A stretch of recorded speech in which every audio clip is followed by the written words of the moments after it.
Sacrilege, the blasphemy of disrespect. It says here in the footnote, sacrilege, yani the definition of this word, I think this word is underused for us. So there's a type of blasphemy as we're going to see now. Istikhfaf or al-istihana. It's being translated here as sacrilege. And then this word, it was defined as the sin or crime of violating or profaning sacred things. So that's we're using this to refer to a type of blasphemy, which is the blasphemy of disrespect. The Sheikh has specified this as a type of blasphemy in more than one book. Yani, it's its own kind of blasphemy, its own species of blasphemy. And Sheikh Samir taught us that blasphemy could occur by breaching the essentials of belief,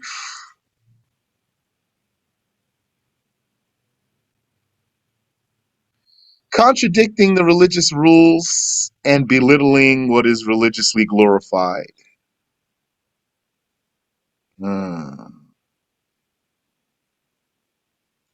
Breaching the essentials of belief, so you know about that, having a bad belief, an invalid belief in Allah or His Messenger, or that Islam is the only valid religion, that's blasphemy for anyone, with no exception, even a new Muslim. Now, what's other than that amongst the essentials of belief, like believing in angels, believing in paradise, believing in hell in particular? A person will blaspheme when he denies them. A person blasphemes for denying them. That's the rule. It's kufr to deny those. But if he's a new Muslim or like a new Muslim, then he will be pardoned from the blasphemy, because that's known in the religion by necessity. That's the rule for what's known in the religion by necessity. Ma'lumun min ad-dini bid-darura. What's the rule? The rule for ma'lumun min ad-dini bid-darura, known in the religion by necessity, is that denying that or doubting that, contradicting that is blasphemy, period. It is blasphemy. But if a person is a new Muslim or like a new Muslim, he won't blaspheme. Except here in these essentials, those most basic essentials that I told you. Believing in Allah, believing in the Prophet sallallahu alaihi wasallam or any Prophet, and believing that Islam is the only correct and valid and acceptable religion. Those ones have no excuse. Even a new Muslim or someone like a new Muslim will blaspheme for breaching those. Contradicting the religious rules, yani, also, meaning contradicting what is known in the religion by necessity. One blasphemes for that unless he's a new Muslim or like a new Muslim.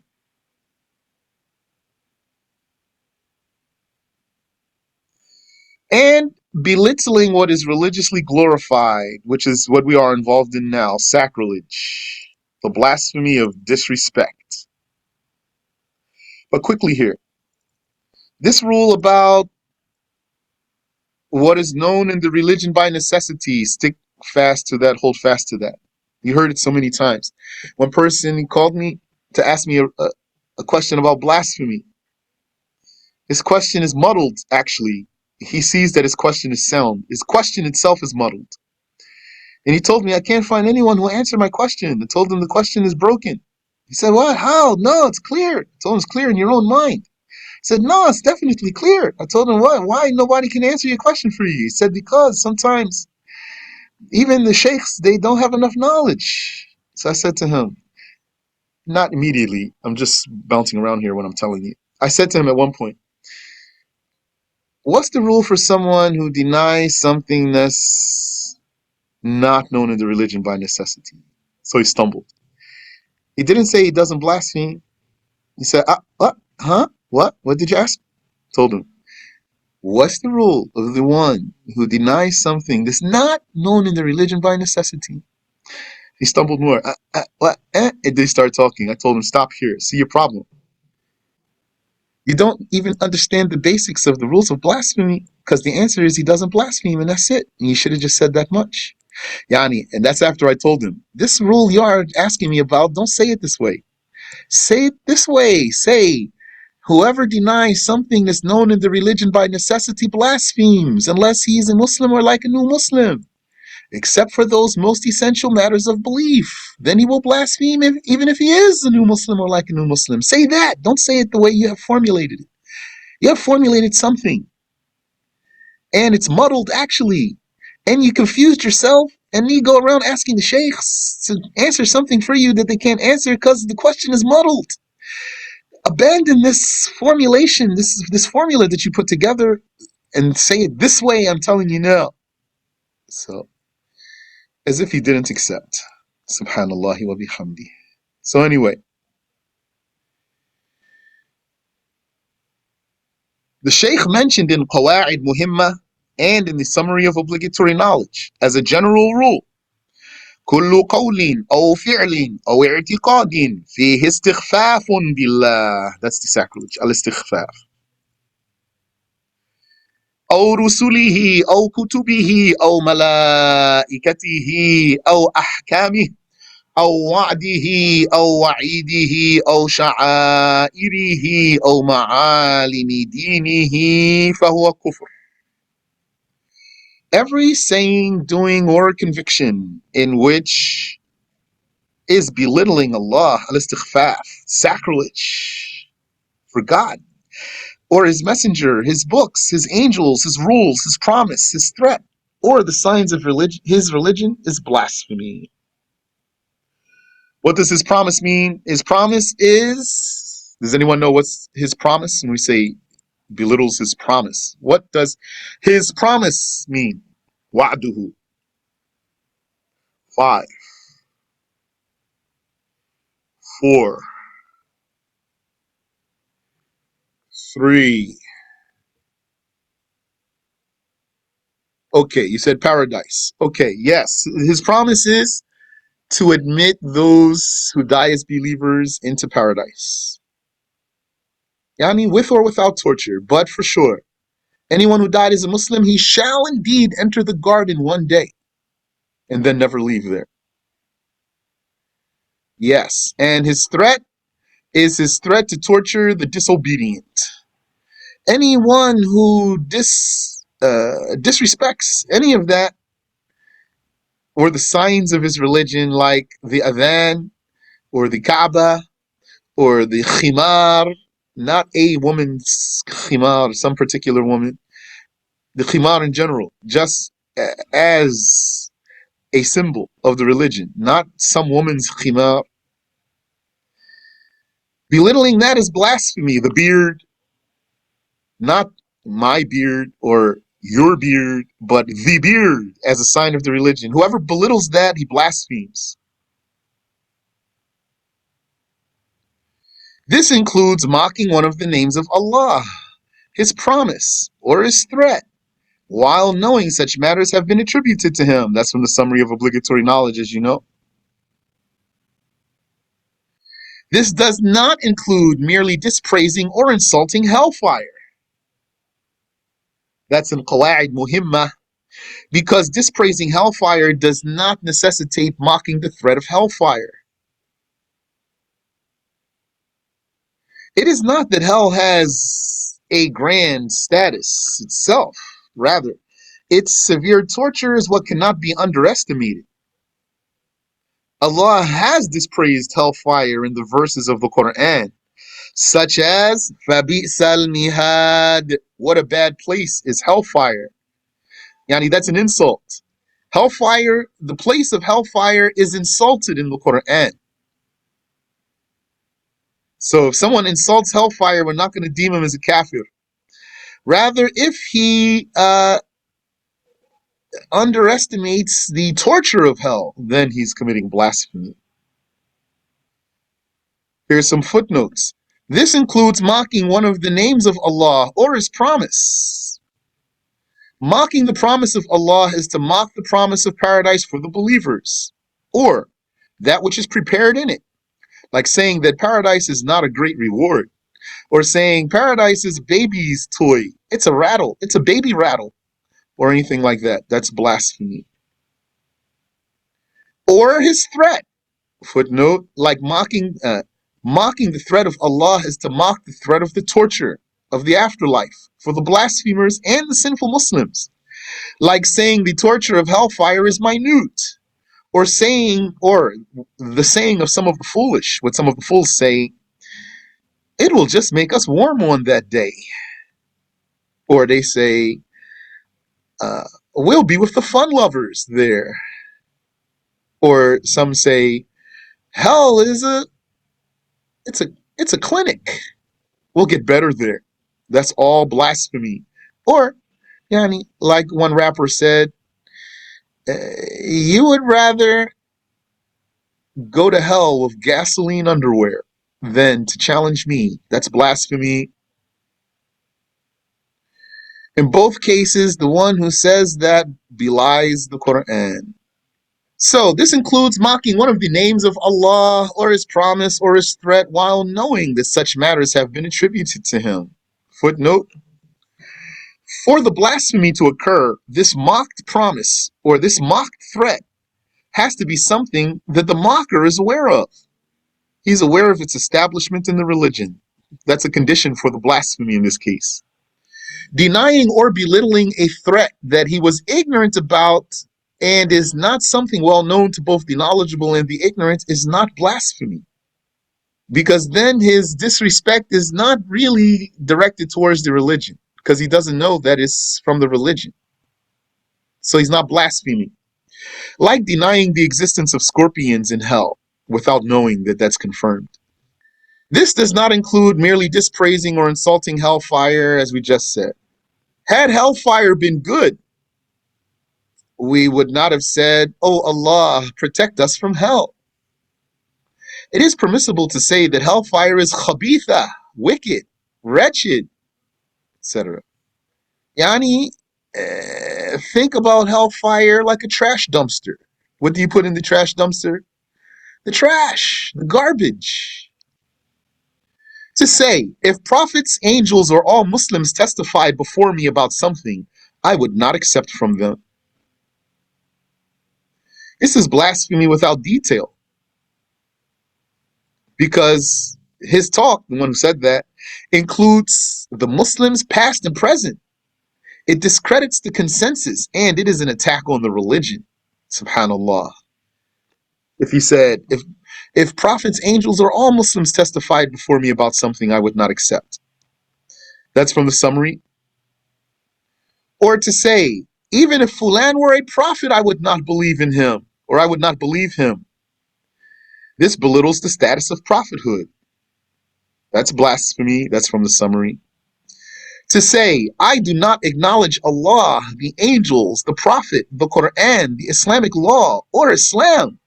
That's a clear blasphemy. Even if one were in a state of anger, he is not excused from such talk. That's from the summary. To say, what kind of rule is this? When a scholar gives one a religious judgment, with the purpose of belittling the judgment of the Islamic law. Footnote. As for the one who did not intend to belittle the religious ruling, when he says, what kind of rule is this? Rather, he was objecting to who gave him an invalid religious ruling, yani, in his own mind. Meaning, let's say it's correct ruling, which is why we are concerned here. Why he's not blaspheming for saying, what kind of rule is this? Because he doesn't believe that the one who's telling him is giving him the right rule. So he's not blaspheming then. It would be as if he said, what is this which you claim to be religious law? To say, I do not know the judgment, with the purpose of mocking the judgment revealed by Allah. It is as if the person is saying, I give no consideration to this judgment. This means nothing to me. I don't know such a rule. Like, what if a person was disowning his family member. He says, I don't know Fulan. He knows him. So what is the meaning of saying, I don't know Fulan? It's his way of disrespecting him, showing that he has no regard to him. وَسُبْحَانَ اللَّهِ وَبِحَمْدِهِ. Yeah, this is his way of denying him. The charge or accusation with blasphemy. Takfeer. Very important section now.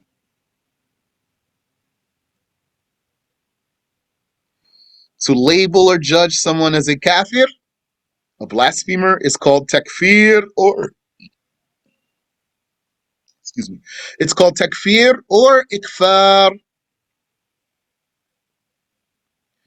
Judging a Muslim as a blasphemer would either be done justly or unjustly.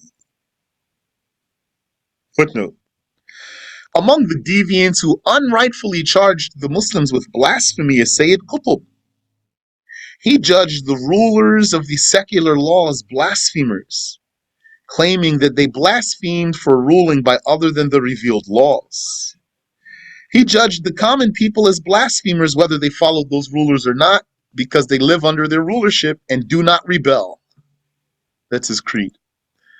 That whoever rules by other than the Islamic rules is a kafir, and whoever is subject to his rule is a kafir by extension, unless he rebels.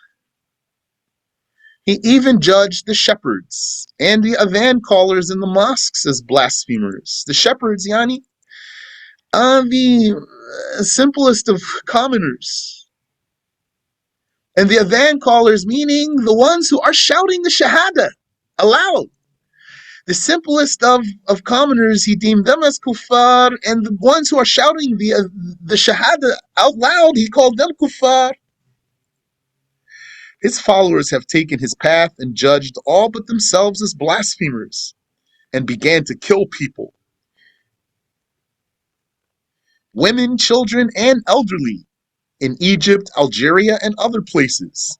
They are called Hizbul Ikhwan, the party of brothers. Sheikh Hassan al-Banna, who first established the group, so it's basically like an association originally. They were an association, and they had an imam. He cleared himself of those people before he died. So deviated people emerged, affiliating with his group while he was still alive, and he renounced them. In fact, he judged them as blasphemers, as narrated by Sheikh Muhammad al-Ghazali. That's not Imam al-Ghazali.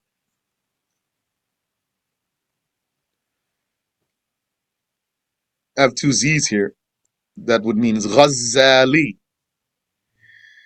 I'll check that, inshallah. In his book, Ma'alim al-Haqq. Is Bilal here?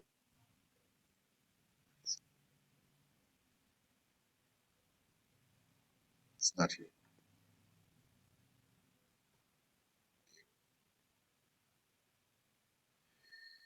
He said, Yani Hassan al-Banna, he said, they are not brothers and they are not Muslims.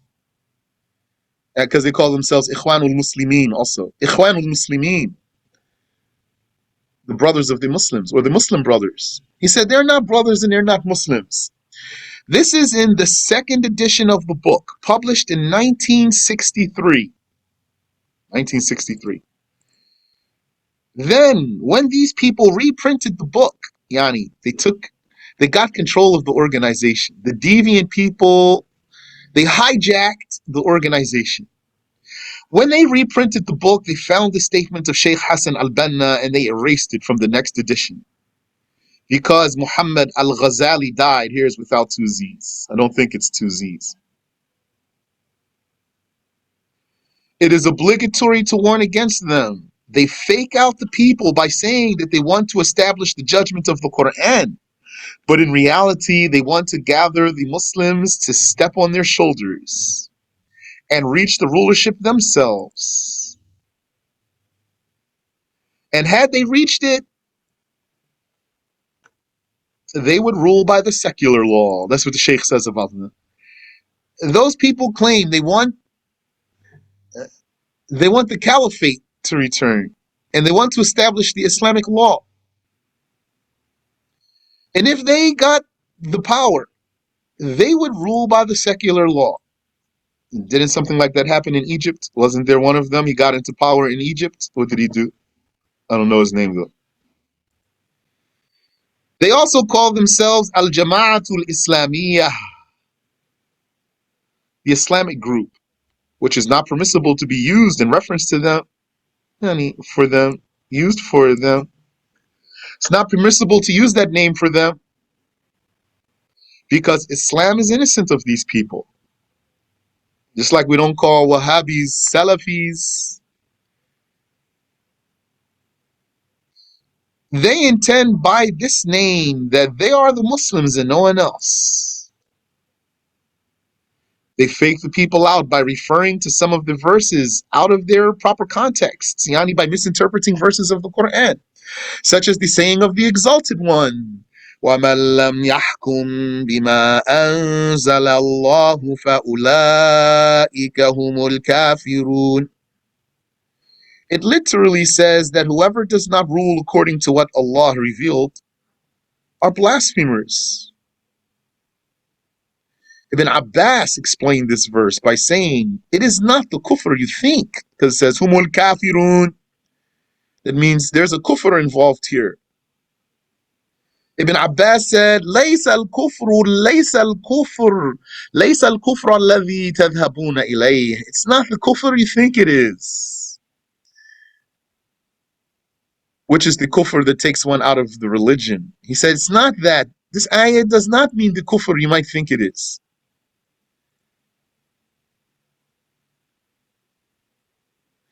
He said, kufrun duna kufr. Rather, it is a kufr less than blasphemy. So, in such a context, I don't translate kufr as blasphemy. I'm not going to say here, it's a blasphemy less than blasphemy. I will just retain the Arabic word here. It's a kufr that's less than blasphemy. Someone asked me about this recently. How should he deal with such statements? So I told him what I do. When the word kufr is being used in the hadith or an ayah for what is not really blasphemy, then I won't translate it as blasphemy. This means that it is a major sin that resembles blasphemy. This group has agreed with the saying of a faction of the Khawarij called Al-Bayhasiyah. This is an ancient group of Khawarij. They said exactly this creed. Yani, what a coincidence. They said exactly this creed. It was documented over 1,000 years ago, or 1,000 years ago, or approximately 1,000 years ago, that there was a group of Khawarij called Al-Bayhasiyah. Their creed was that anyone who rules by other than the Islamic law is a kafir. And anyone who does not rebel against him is a kafir too.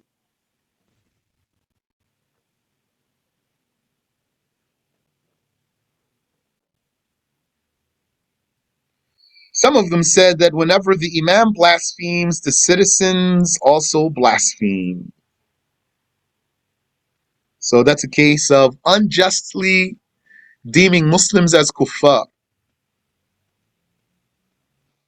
In charging someone with apostasy, ridda, the caliph relies upon one of two matters, either one's own confession or the testimony of two reliable free male witnesses. Not one witness, even if he were reliable. Likewise, one is not charged with apostasy based on the testimony of two women or the testimony of slaves. However, whoever labeled the accused with blasphemy based on these matters does not blaspheme if he believed them. Meaning, someone was told by a woman or a slave that Fulan committed apostasy, and he believed him, or by one person, even a male, one though, not two, or a major sinner, not trustworthy. He was told by this one, Fulan committed apostasy, and he believed him. So does he blaspheme here? He does not blaspheme. It's not blasphemy to believe that one. Unjustly calling a Muslim a blasphemer is sometimes blasphemy and sometimes merely a major sin. Let's make that a new paragraph there. Unjustly calling a Muslim a blasphemer is sometimes blasphemy and sometimes merely a major sin. The Shaykh said in the explanation of As-Sirat, there is a precious case that needs to be clarified. It is that the one who does not charge someone who fell into some types of blasphemy as a blasphemer does not blaspheme. What is that? I'll repeat. What's this important, precious case? That someone who does not,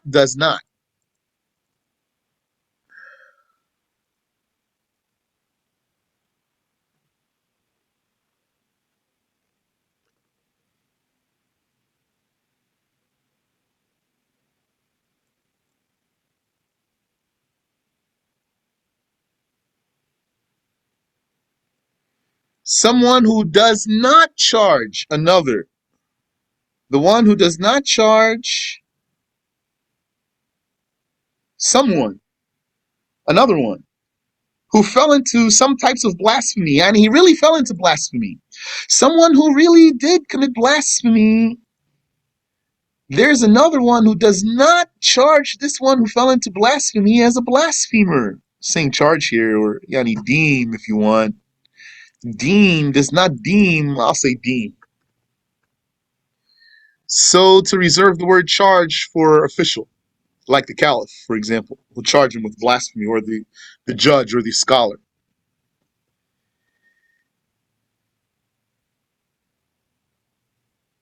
The Shaykh is saying it's possible that someone really would commit blasphemy and another person would not deem him as a kafir, and this one who does not deem him as a kafir does not blaspheme.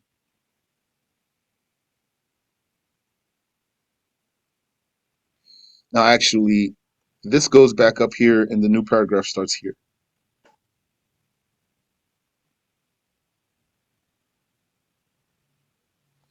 Now we're talking about someone who really committed blasphemy and not deeming him as a kafir.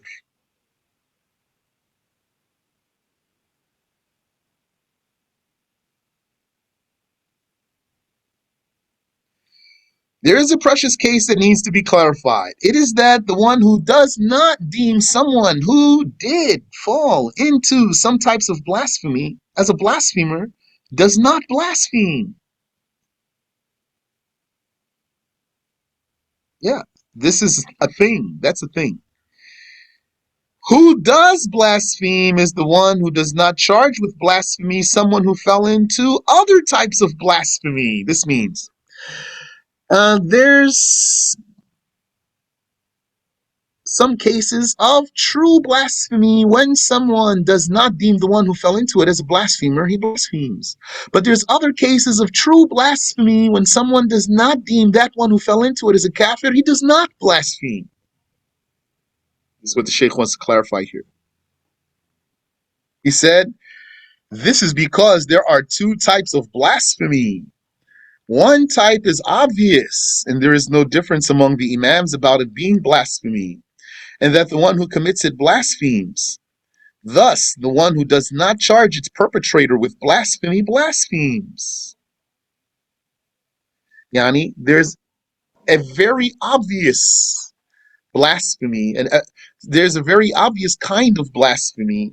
It's blasphemy, and it is conspicuous, yani obvious.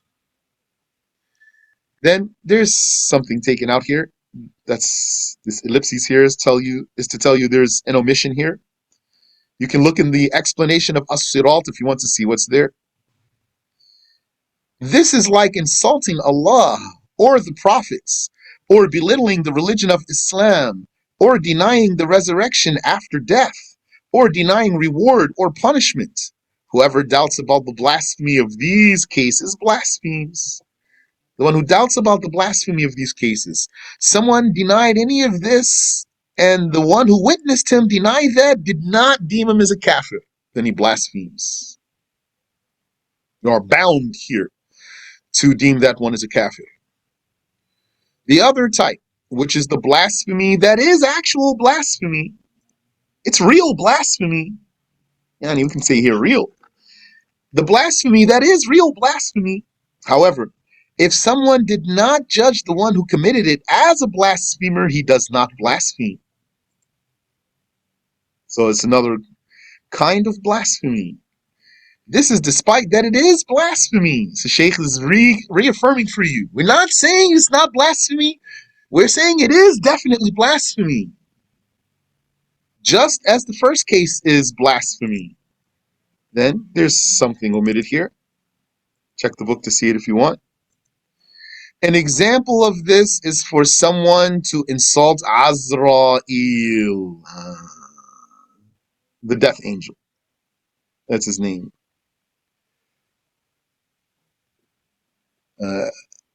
Ezrael. Ezrael. That's the English version. Azrael, Ezrael. He blasphemes for that, the one who is insulting Azrael.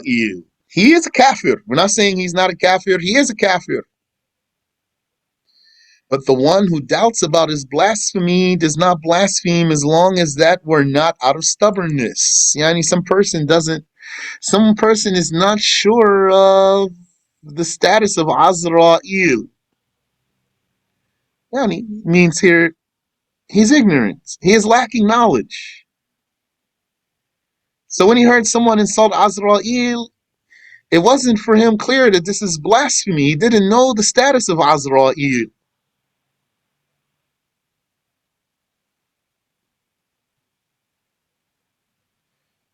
This is because the honor of Azrael is unknown to many. And now a lot of people too, they don't understand this case because they're going to say, but he's an angel. Yeah, he is an angel. But a person might not know the status of all of the angels. Yeah, and let me let Sheikh do the talking here. As for the one who knows that he is among those elite angels like Jibreel, and he believed that the one who insulted him knows that, and despite that he does not charge him as a blasphemer, then he blasphemed. Okay, that's clear. As for the one who doubts about the blasphemy of whoever insulted Jibreel. Okay, so before that, let me repeat. As for the one who knows that he is among those elites, like Jibreel, Azrael is elite like Jibreel is elite. And he believed that the one who insulted him knows that.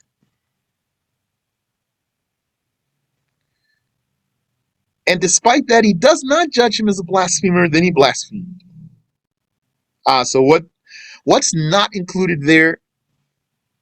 What's not included there is someone who does not know that he is elite like Jibreel.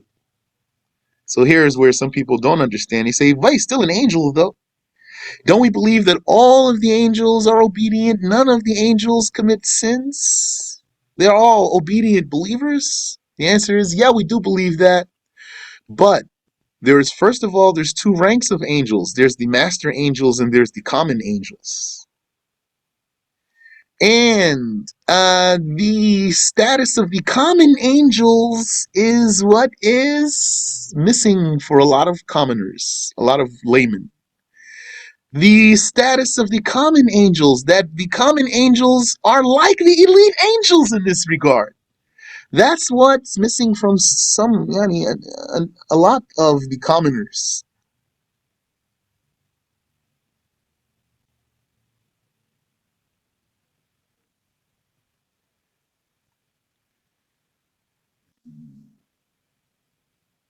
As for the one who doubts about the blasphemy of whoever insulted Jibreel, then he blasphemes, because his case is crystal clear. Because the blasphemy of this case is known to the commoners, not to mention the specialists.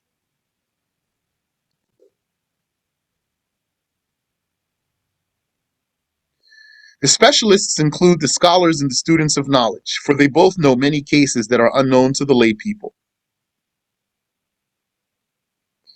1 second, let me get to the bottom of this paragraph here, please.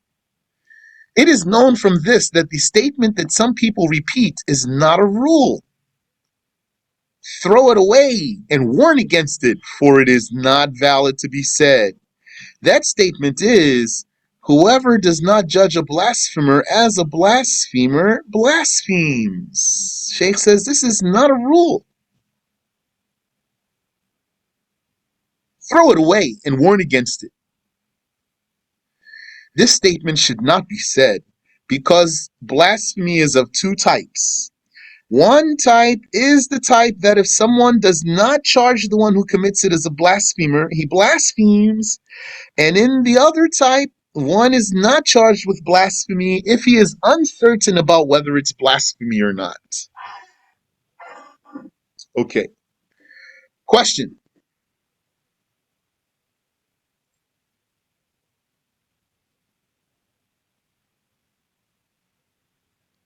Barakallahu fikum, Sheikh. I don't have a question anymore. Okay.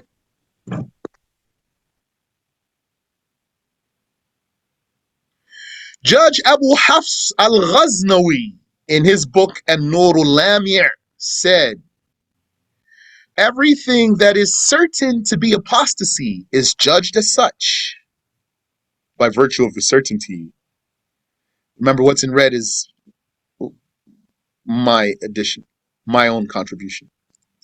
Everything that is certain to be apostasy is judged as such, and everything in which there is doubt about it being apostasy is not judged as such.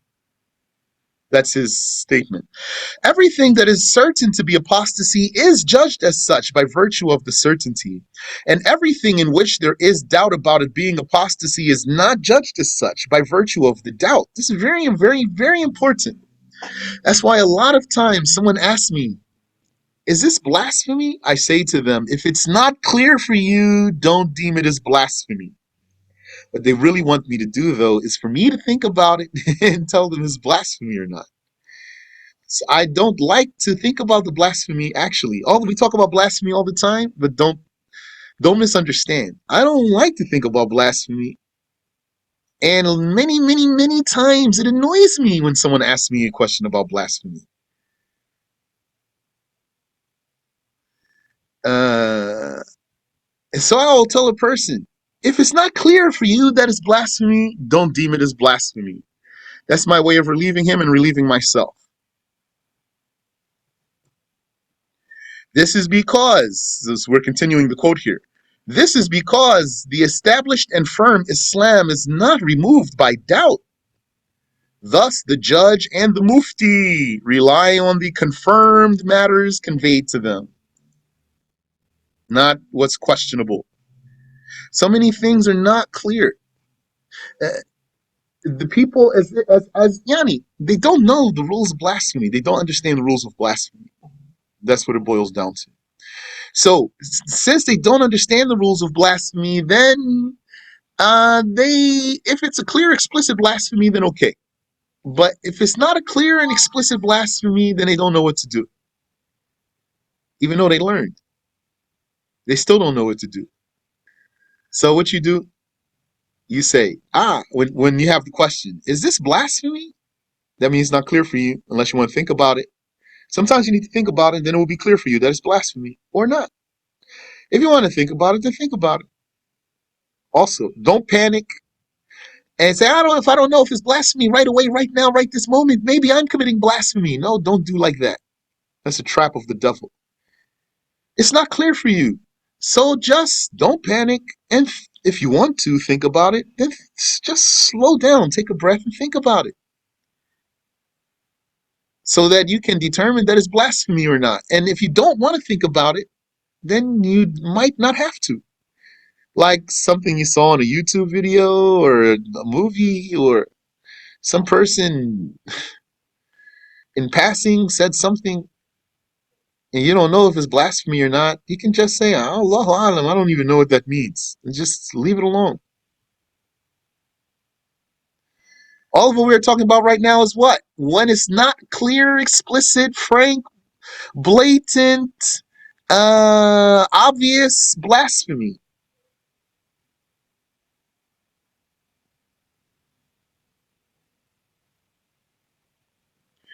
If we heard someone blaspheme, then he retracted it. But we did not hear him say the Shahada, then we do not judge him as a Muslim. Rather, you judge him by what you last knew about him, what was last confirmed. You judge a person by what was last confirmed.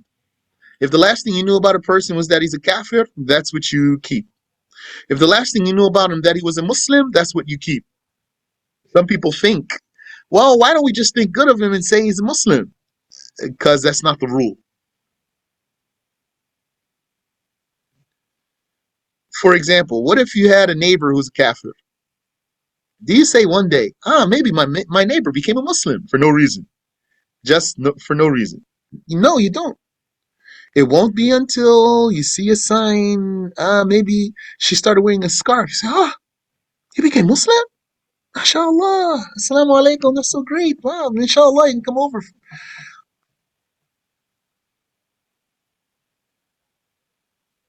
Or something like that. Or they told you, guess what? I became a Muslim. Otherwise, you don't deem the person as a Muslim when the last thing you knew about him was he was a kafir. And the one who's a Muslim, you don't deem him as a kafir when the last thing you knew about him was that he's a Muslim. Like we talked about. What if he stopped dressing like a Muslim, stopped hanging with the Muslims, stopped behaving like a Muslim? He only hangs with kuffar. And there's no sign of Islam on him whatsoever. But you never saw any blasphemy from him. I even gave you an extreme example. A woman, she stopped covering, became lesbian, stopped being with Muslims. Means she's kafir? No. That doesn't mean she's a kafir.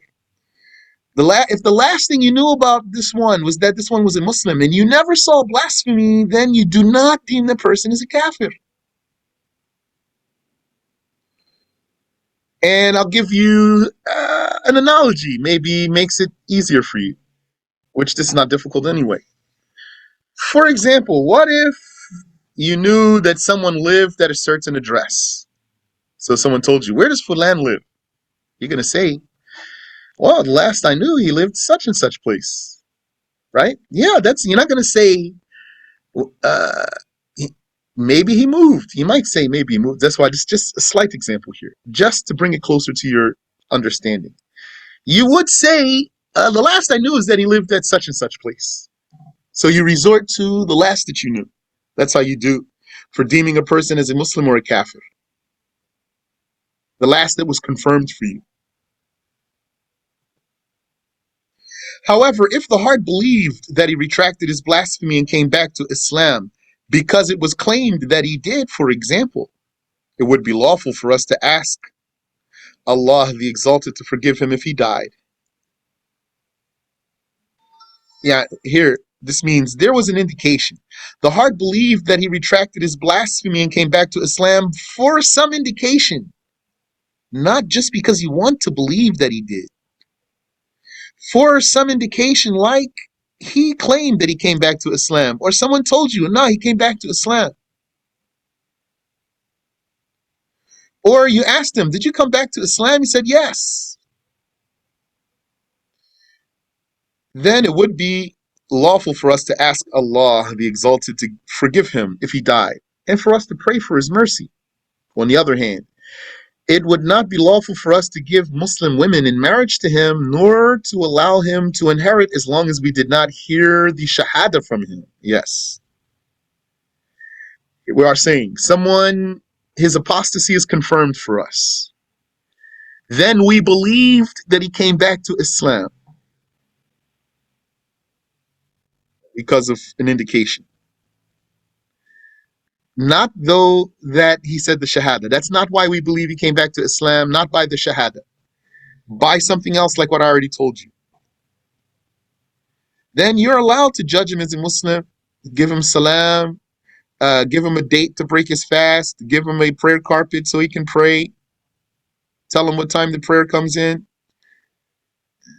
But you cannot let him marry a Muslimah, and you cannot give him inheritance of a Muslim without the Shahada. In this case, these two cases need Shahada. So you say to him when he comes to you and he says, I want to marry Fulana. You say to him, say the Shahada. Or someone died, he wants to inherit. He said, I came to collect the inheritance. You say to him, you. Say the Shahada. Then we'll give you the inheritance. Question? Yes, go ahead, please. Wa alaikum assalam wa rahmatullah. Tell about you see the sister with the Kima, and you said, okay, well, she's just as she's Muslim. Now the male who was hold on, I'm sorry. The male who wears the kufi, is that a significance of one being judge him as being Muslim? Yeah, but I'm not talking about here a person who was an apostate though, with these examples. Okay. I was talking about saying if the last thing you knew about a person that he's a kafir, your neighbor, for example, he's a kafir, let's say, then you're not gonna just assume he became a Muslim for no reason, but maybe something would appear and then you would think he became a Muslim. Like if that were a woman and then one day you pulled up to your house, you saw your neighbor with khimar, and you say, MashaAllah, he became a Muslim, for example. You would believe she became a Muslim. Or you pulled up and your neighbor there, he was right there, he had a kufi on. You say, what? You became Muslim? For example. So there was a reason for it. But even without that, you're not going to deem the person as a Muslim. And even with that, you might not deem him as a Muslim still, actually. Even with that, you might not deem him as a Muslim. That in itself is not going to make it obligatory on you to deem him as a Muslim. But if he says in your face, La ilaha illallah, Muhammadur Rasulullah, then you must deem him as a believer, as a Muslim. So, on the other hand, it would not be lawful for us to give Muslim women in marriage to him, nor to allow him to inherit, as long as we did not hear the Shahada from him, or two reliable witnesses testified that he returned to Islam. Any question? Assalamu alaikum. Okay. Wa alaikum assalam wa rahmatullah. So, Shaykhi, you just said that it wouldn't be obligatory for us to deem him as a Muslim in case of what? If we see him like... if we saw him with a khimar, if we saw a woman with a khimar, last thing we knew she was a kafira, then we saw her with khimar. Or last thing we knew he was kafir, then we saw him with qalansuwa. That's not in itself makes it obligatory on us to deem him as a Muslim. I see. But like you said, it's lawful for us to think that he provided there is some indication, right? Yeah, there was an indication that made us think he was Muslim. Not just like him wearing her wearing the scarf or him wearing. No. I mean that is the indication. When you don't have any indication, then you're not going to just say maybe my neighbor became a Muslim, for example. Yeah, I got that. Barakallah feek. Ameen wa feekum. Wa subhanallahi wa bihamdihi.